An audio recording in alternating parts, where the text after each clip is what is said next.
এই যে পবিত্র কাবা ঘর, এখানে আমরা সবাই চাই ওমরা করতে। এখন ওমরা করার চিন্তা করতে আপনি যদি কোনো এজেন্সির কথা চিন্তা করেন, তাহলে কি, কি দেখে নিবেন? আর যদি নিজে, নিজে একা, একা ওমরা করতে চান তাহলে কিভাবে করতে পারবেন?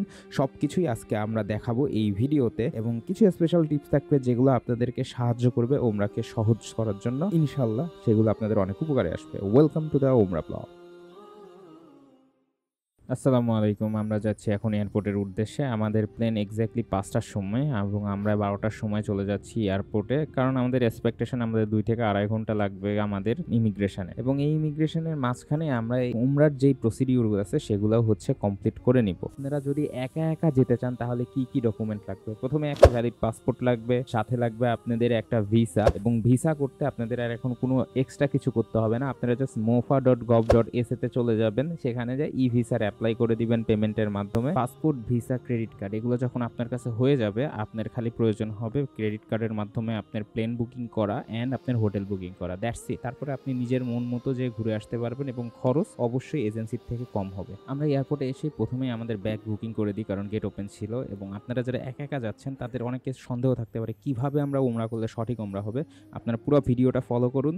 আমরা একদম A to Z সবকিছু রুলসগুলো বলে দিব। প্রথমে আমরা স্কাই লাউঞ্জে চলে গেলাম। স্কাই লাউঞ্জে হালকা পাতলা খাওয়া দাওয়া করেই আমরা হচ্ছে প্রথম স্টেপটা কমপ্লিট করলাম, এহরাম বাঁধা। এহরাম বাঁধার নিয়ম হচ্ছে আপনাকে 2 রাকাতের নামাজ পড়তে হবে। তারপরে আপনি এহরামের কাপড় পরবেন, জোরে জোরে 3 বার তালবিয়া পাঠ করবেন এবং এটা আপনাকে মিকাত থেকে করতে হবে। মক্কার প্রবেশ পথ হচ্ছে মিকাত। টোটাল 7টা মিকাত আছে। আমরা ঢাকা থেকেই এহরামের কাপড় পরে এবং 2 রাকাত নামাজ পড়ে তালবিয়া পাঠ করে প্লেনে উঠছি। কিন্তু আপনারা এই কাজটাই করতে পারেন। আপনাদের প্লেনে অ্যানাউন্সমেন্ট করে দিবে। আর আগে আগে আপনারা এহরামের কাপড় পরে নেবেন কুয়েতে বা ট্রানজিটে। জাস্ট তালবিয়া যে পাঠ করার অংশটাকে সেটা হচ্ছে আপনারা করবেন প্লেনের ভিতরে যখন ঘোষণা আসবে। এরই মাঝে কিন্তু আমাদের মধ্যে খাবার চলে আসলো। এটা ছিল হচ্ছে প্লেনের মধ্যে থেকে সকালের খাবার এবং এখানে ছিল চিকেন আর একটু ফ্রাইড রাইস ছিল, সাথে তরকারি ছিল কিছু একটা, যেটা হচ্ছে হাফ সিদ্ধ করা ছিল। এজেন্সি থেকে আমাদের 2টা ফ্লাইটে খাবার দেওয়ার কথা থাকলেও আমরা খালি প্রথম ফ্লাইটে খাবার পাই, দ্বিতীয় ফ্লাইটে খাবার পাই না। এইটাই হচ্ছে প্রবলেম। হ্যাঁ, আমরা দেখতে দেখতে কিন্তু সেই আল কুরআনের একদম নিদর্শন যেটাকে বলে সেটাই আমরা দেখতে পাচ্ছি। 2টা সি মার্চ করছে কিন্তু মিক্স হচ্ছে না। কুয়েতের সবচেয়ে বড় বিচ যেটার দৈর্ঘ্য 48 কিলোমিটার, শেখ জাবেল আহমেদ, তার উপর দিয়ে আমরা চলে গেলাম এবং আমরা এখন কুয়েত সিটির উপরে, যেটাকে বলা হয় পৃথিবীর one of the biggest richest country, যারা প্রতি মিনিটে 600 গ্যালনের মতো তেল উঠাইতে পারে এবং সেখানেই হচ্ছে আমরা এখন ল্যান্ড করতে যাচ্ছি। কিন্তু ল্যান্ড করে আমরা কুয়েত সিটি ঘুরতে পারবো না। এখানে হচ্ছে জাস্ট আমরা ট্রানজিট নিব জেদ্দাতে যাওয়ার উদ্দেশ্যে এবং দেখতে দেখতে আমরা কিন্তু ফ্লাইটে নেমে গেলাম। তো আমরা ফ্লাইটে যে প্রবলেমগুলো পাইছি, যে জাজিরা এয়ারওয়েজের যে প্লেনগুলো এগুলো সবই ছোট, মানে A320 অথবা নিও প্লেনগুলোতে আপনাকে নিয়ে যাবে, যেগুলো হচ্ছে পৃথিবীর সবচেয়ে ছোট প্লেনগুলোর মধ্যে থেকে 2টা। এই কারণে আপনারা অনেক বেশি টার্বুলেন্স ফিল করবেন। এর ইকোনমি ক্লাস ছাড়া কোনো ক্লাস নাই, আপনি ইচ্ছা করলে আপডেট করতে পারবেন না। খাবারের কোয়ালিটি খুবই খারাপ, নিম্নমানের, অথবা তারা এমন কারো কাছ থেকে হায়ার করে যাদের ক্যাটারিং ব্যবস্থা অ্যাটলিস্ট বাংলাদেশের মতো না। Then another problem is there entertainment system, wifi, seating capacity. তো যাই হোক, এর মধ্যে আমরা কিন্তু কুয়েতে চলে আসলাম এবং কুয়েতে এসে যে আমরা বড়লোক কান্ট্রিতে আছি এটা দেখার একটা অদ্ভুত প্রমাণ যে হচ্ছে এদের এক বোতল পানির দাম 175 টাকা। আমাদের নেক্সট ফ্লাইটে যেখানে আমরা জেদ্দা যাব মূলত, এবং এই প্লেনেই কিন্তু আমাদের অ্যানাউন্স করবে যে আমরা মিকাতের উপর দিয়ে যাচ্ছি, তখন আমরা কিন্তু তালবিয়া পাঠ করব। তাহলে ফার্স্ট স্টেপ যে আমরা হচ্ছে 2 রাকাত নামাজ এবং এহরামের কাপড় পরা, এটা কিন্তু আমরা অলরেডি কমপ্লিট করে ফেলছি। এটা আপনি যে কোনো জায়গা থেকে কমপ্লিট করতে পারেন, কিন্তু তালবিয়া পাঠ করাটা আপনাকে মিকাতেই করতে হবে। সেই ক্ষেত্রে আমাদের এই প্লেনগুলোতে সবসময় অ্যানাউন্স করে দেয় যে আমরা আর 5 মিনিটের মধ্যেও মিকাত ক্রস করব বা এইরকম ভাবে। তখন আপনি তালবিয়াটা জোরে জোরে পাঠ করে নেবেন। যখনই মিকাত তারা ক্রস করবে একটা সিগন্যাল দিয়ে দিবে, আপনারা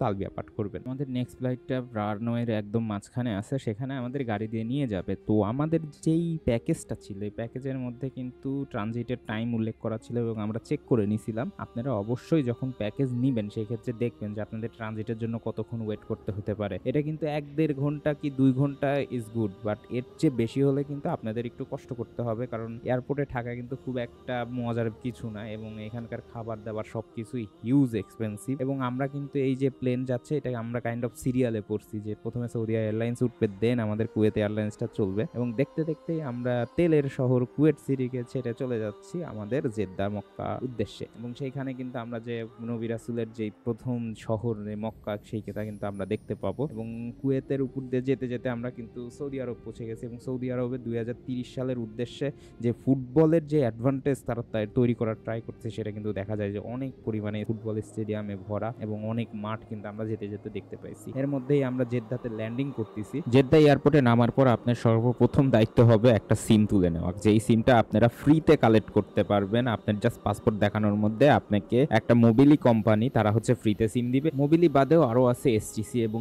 জেইন, এবং আমরা দেখছি যে নেটওয়ার্কের ক্ষেত্রে সবচেয়ে ভালো সার্ভিসটা আপনি পাবেন এসটিসির কাছ থেকে। জেইনের থেকে মোবিলির থেকে সবচেয়ে কম রেট আপনি পাবেন এসটিসিতেই। মোবিলির যদিও প্রাইসটা বেশি, কিন্তু বড় প্যাকেজ নিলে যেমন 30 দিন কি 20 দিন নিলে আপনি বেশ ভালো সুবিধায় তার কাছ থেকে পাইতে পারেন। আর আপনি যদি একা একা হজ করতে আসেন অথবা উমরা করতে আসেন, তবে এই এয়ারপোর্ট থেকে যখন আপনারা ইমিগ্রেশন করে বাইরে চলে যাবেন, ট্যাক্সিতে ফ্রড হতে পারে অথবা যে কোনো জায়গায় ফ্রড হতে পারে, তবে আপনার কাছ থেকে এরা কখনো চাঁদাবাজি বা এরকম কোনো ছিনতাইকারীর সম্ভাবনা নাই, যথেষ্ট সেফ আছে। আপনার জাস্ট করতে হবে কি ভাড়াটা একটু হিসাব করে দিলেই হবে। আর বাসে ওঠার ক্ষেত্রে আপনারা দেখতে পাবেন যে এখানে অনেক এরকম শিরকাভুক্ত আপনার কোম্পানি আছে যারা মূলত হচ্ছে বাস সার্ভিস দিয়ে থাকে।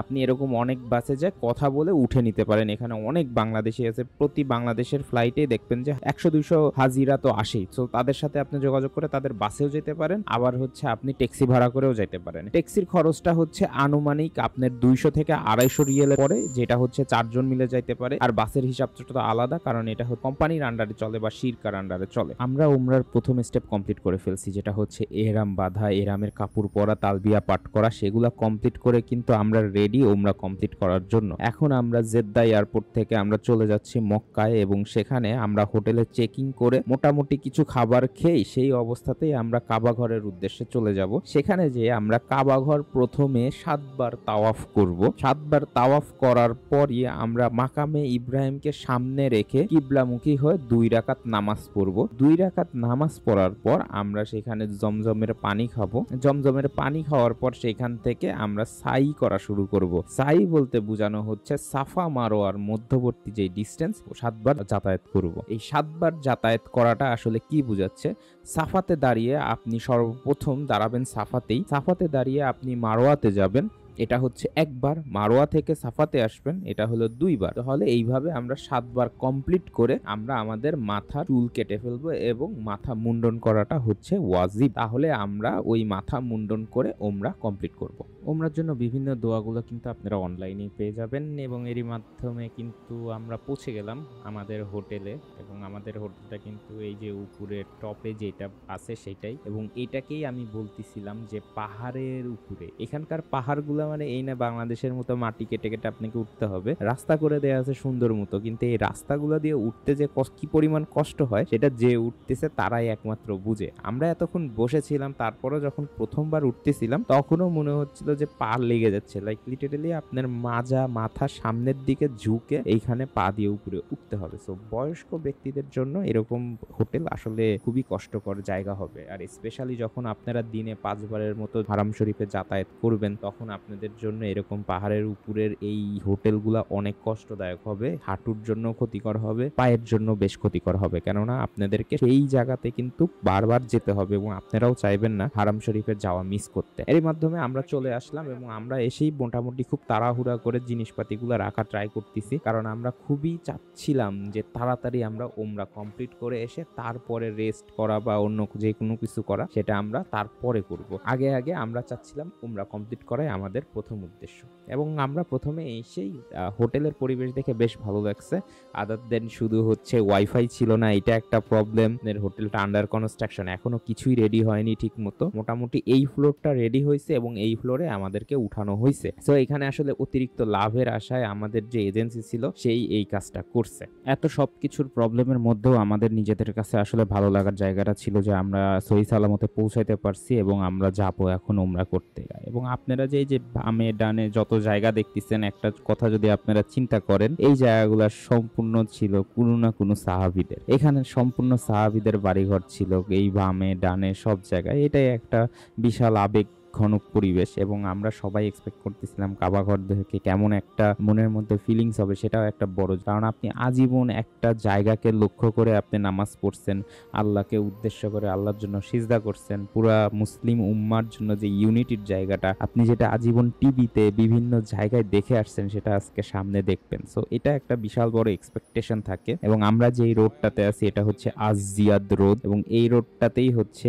অনেক সাহাবীদের বাড়িঘর ছিল। শুরুর দিকের। আমরা যদি হিস্টোরিক্যালি চিন্তা ভাবনা করি, মক্কার আগের শুরুর নাম ছিল হচ্ছে বাক্কা বা পাহাড়ের নগরী, এবং এইখানেই কিন্তু হচ্ছে ইব্রাহিম আলাইসাল্লাম প্রথম প্রতিষ্ঠিত করে হচ্ছে কাবা ঘর তার 2 সন্তানের সাথে, ইসমাইল এবং ইসাক আলাইসাল্লামের সাথে। আমাদের হাতের বামে যে অংশটা থাকে এটা হচ্ছে সৌদি ন্যাশনাল মিউজিয়াম এবং পুলিশ স্টেশন আছে, এটা হচ্ছে মক্কার বিখ্যাত ক্লক টাওয়ার, এবং হাতের ডান পাশে আমরা যে অংশটুকু বাড়ির মতো দেখতে পাচ্ছি এই অংশটা হচ্ছে বর্তমান রাজার হচ্ছে প্রাসাদ। এখানে হচ্ছে ভিআইপি গেস্টদের তাদের রাখতে দেয়। এই হচ্ছে আমাদের সেই কবুতর চত্বর। তো অনেকে বলে যে হচ্ছে কবুতর চত্বরের আশেপাশে হোটেল রাখবে, কিন্তু এটা উল্লেখ করে না কাবা ঘরের আশেপাশে কম করে হলো 10-12টা জায়গায় এরকম কবুতর চত্বর আছে যেখানে হচ্ছে কবুতরদের খাবার দেয়া হয়। এখন এর আশেপাশে তো ক্লক টাওয়ারও আছে, আবার লে মেরিডিয়ানও আছে। এখন এগুলাতে তো আর রাখবে না। এখন দূরে এক কোথাও যেই কবুতর চত্বর আছে সেখানে নিয়ে যায় তারা রাখলো, এবং দেখায় বললেই যে কবুতর চত্বর এইখানেই তো রাখ। সেই কারণে এজেন্সির কাছ থেকে অবশ্যই শুনে নেবেন এক্স্যাক্টলি কোন হোটেলে আপনাদেরকে রাখবে, সেখানকার পরিবেশ কেমন, এবং গুগলে তার রিভিউটা দেখে নেবেন। উমরার যে ফাইনাল স্টেপগুলো আছে সেগুলো আমরা কমপ্লিট করতে যাচ্ছি। কাবা ঘর তাওয়াফ করা, 2 রাকাত নামাজ পড়া, জমজমের পানি খাওয়া, সাই করার পর 2 রাকাত নামাজ পড়া, দেন মাথা মুন্ডন করা, সেগুলো কমপ্লিট করব। সুবহানাল্লাহ। আপনারা যখন কেউ কাবা ঘর সামনাসামনি প্রথমবার দেখবেন, মন থেকে যা চাইবেন সেটাই হচ্ছে আল্লাহ তাআলা কবুল করবে। এবং আমরা তাওয়াফ করা শেষে আমরা চলে গেলাম সাই করতে। সাই করার সময় মাথার উপরে একটা সবুজ অংশ জায়গা আছে যেখানে হচ্ছে নিয়ম ছেলেরা একটু দ্রুত গতিতে যাবে এবং মেয়েরা নর্মাল গতিতেই যেতে থাকবে। এরপরে আমাদের 2 রাকাত নামাজ পড়ে মাথা মুন্ডন করার মাধ্যমে আমাদের উমরা কমপ্লিট হবে। এটা রেওয়াতে এসেছে মক্কা মদিনায় যখন আল্লাহ তাআলা কোনো বান্দাকে দাওয়াত দেয় তখনই তারা কেবল উমরা বা হজ করার তৌফিক অর্জন করে। সেই তৌফিক থেকেই আমি বলছি যে আলহামদুলিল্লাহ আমাদেরকে এই সৌভাগ্য হয়েছে এবং আল্লাহ তাআলা তৌফিক দান করেছে। এবং আপনাদের যদি কোনো কোশ্চেন থাকে উমরা নিয়ে অবশ্যই কমেন্ট সেকশনে বলবেন। আমার যতটুকু জ্ঞান আছে আমি ততটুকু অংশ দিয়ে বলার চেষ্টা করব। এবং আমরা আগামীতে ওহী নাজিল হয়েছিল যেই পাহাড়ে এবং তায়েফ নগরীতে এবং বিভিন্ন জিয়ারার অংশ হিসেবে এই ভিডিওগুলো চলতে থাকে। ইনশাআল্লাহ হিস্টোরিক্যালি সবকিছু আপনাদের সামনে এক্সপ্লেন করব। Thank you everyone, do follow and subscribe. আসসালামু আলাইকুম।